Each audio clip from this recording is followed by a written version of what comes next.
Vous êtes favorable à l'enseignement? Pardonnez cette voix un peu trouée, mais... Non, mais je l'entends très bien. Est-ce que je suis favorable à l'enseignement? L'enseignement, non.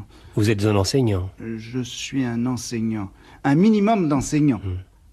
Dans la mesure où, vous savez, j'enseigne dans un endroit, enfin je fais des cours dans un endroit qui très particulier, qui a pour fonction justement de ne pas enseigner. Et qui est le Collège de France. Oui, et ce qui me plaît justement là-bas, c'est que je n'ai pas l'impression d'enseigner, c'est-à-dire d'exercer par rapport à mon auditoire un rapport de pouvoir. L'enseignant, c'est celui qui dit, écoutez, voilà, il y a un certain nombre de choses que vous ne savez pas, mais que vous devriez savoir. Ça comporte donc une première étape qui est celle que j'appellerais de la culpabilisation, si vous voulez.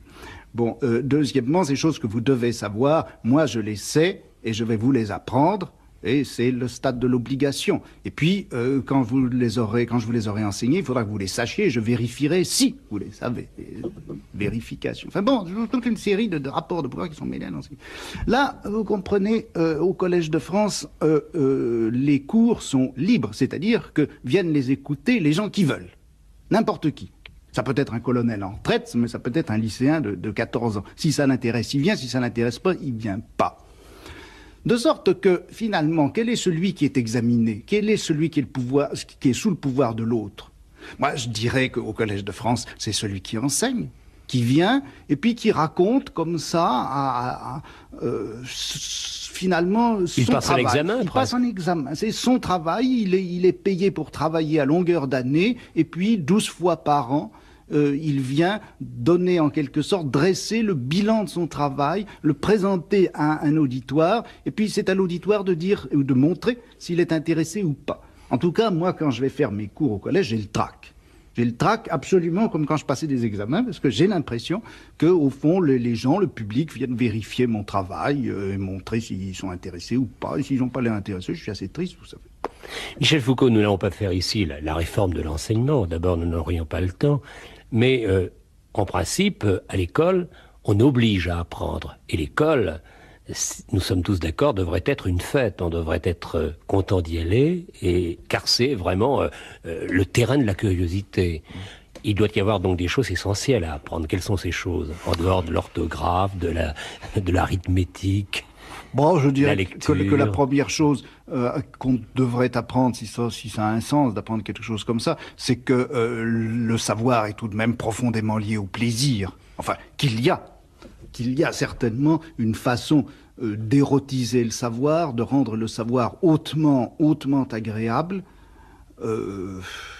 et ça, que l'enseignement ne soit pas capable même de révéler cela, que l'enseignement ait presque pour fonction de montrer combien le savoir est déplaisant, triste, gris, peu érotique.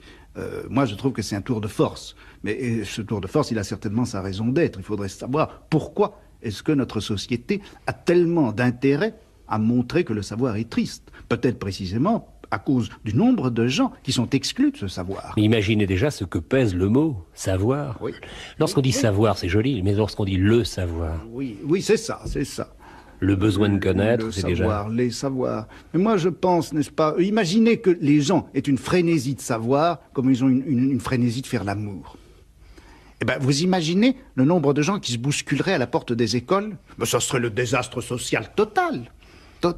Il faut bien, si l'on veut restreindre au maximum le nombre de gens qui ont accès au savoir, le présenter sous cette forme parfaitement rébarbative et ne contraindre les gens au savoir que par des gratifications annexes sociales qui sont précisément la concurrence ou les hauts salaires en fin de course, etc. Mais je crois qu'il y a un plaisir intrinsèque au savoir, une libido sciendie, comme disent les gens savants. Donc, je ne suis pas. À votre avis, Michel Foucault, quelle est la responsabilité des parents dans justement cette juste connaissance des enfants? La responsabilité... Attendez, je ne vois pas très bien... Les parents ont une responsabilité dans le savoir de leurs enfants. Oui. Comment doivent-ils les aider? Car il y a et les parents et les enseignants. Oui. Là, vous me posez une question laquelle je ne vois pas très bien comment répondre. Moi, je crois que les parents donnent en effet aux enfants une véritable angoisse devant le savoir, par l'intérêt même qu'ils portent au savoir de leurs enfants. Car dans ce savoir des enfants, ils y mettent leur propre gloire à eux, bien sûr, ils y mettent leur sacrifice, ils y mettent leur propre projet d'avenir, ils y mettent leur revanche également. Enfin, je crois que la pression que les parents exercent sur les enfants pour qu'ils sachent, cette pression est très très chargée d'angoisse. Et les enfants éprouvent en général cette angoisse. Les enfants perçoivent de façon générale très très rapidement l'angoisse des adultes. C'est la chose sans doute qu'ils déchiffrent le mieux. Et je crois que ça pèse négativement d'une façon très très lourde. Il faut une sanction tout de même, et cette sanction c'est le diplôme. Et comment faire autrement ? Bon, vous savez, le diplôme, ça sert simplement à constituer une espèce de valeur marchande du savoir. Ça permet également de faire croire à ceux qui n'ont pas le diplôme qu'ils ne sont pas en droit de savoir et qu'ils ne seraient pas capables de savoir.